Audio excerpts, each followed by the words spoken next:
ரொம்ப ரொம்ப சிம்பிளான அதே டைம் 200% ஹெல்த்தியான ரெசிபி தான் இது. கீரை பொரியல் சிம்பிளாக எப்படி செய்யறதுன்னு பார்க்கலாம். இன்றைக்கி நான் பாலக்கீரை பொரியல் தான் செய்ய போகிறேன். பாலக்கீரைக்கு பதிலாக அரைக்கீரை, சிறுகீரை, மணத்தக்காளி கீரை, தண்டு கீரை எதை வேணாலும் இதே மெத்தடில் செஞ்சு பாருங்கள். செம்ம டேஸ்ட்டாக இருக்கும்.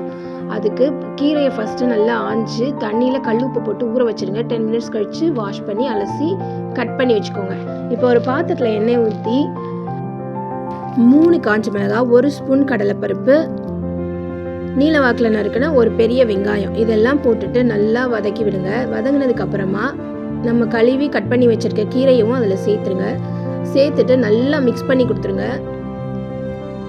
கீரை நல்லா வெந்து இந்த அளவுக்கு வதங்கினதுக்கு அப்புறமா உப்பு சேர்த்துக்கோங்க.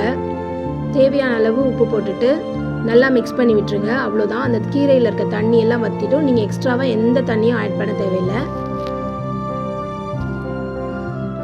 இப்போ 2 ஸ்பூன் தேங்காய் துருவல் சேர்த்துட்டு நல்லா கிளறி இறக்கிடுங்க. அவ்வளோதாங்க, டேஸ்டியான கீரை பொரியல் ரெடி. இது காரக்குழம்புக்கெல்லாம் சூப்பரான சைடிஷ்ஷாக இருக்கும்.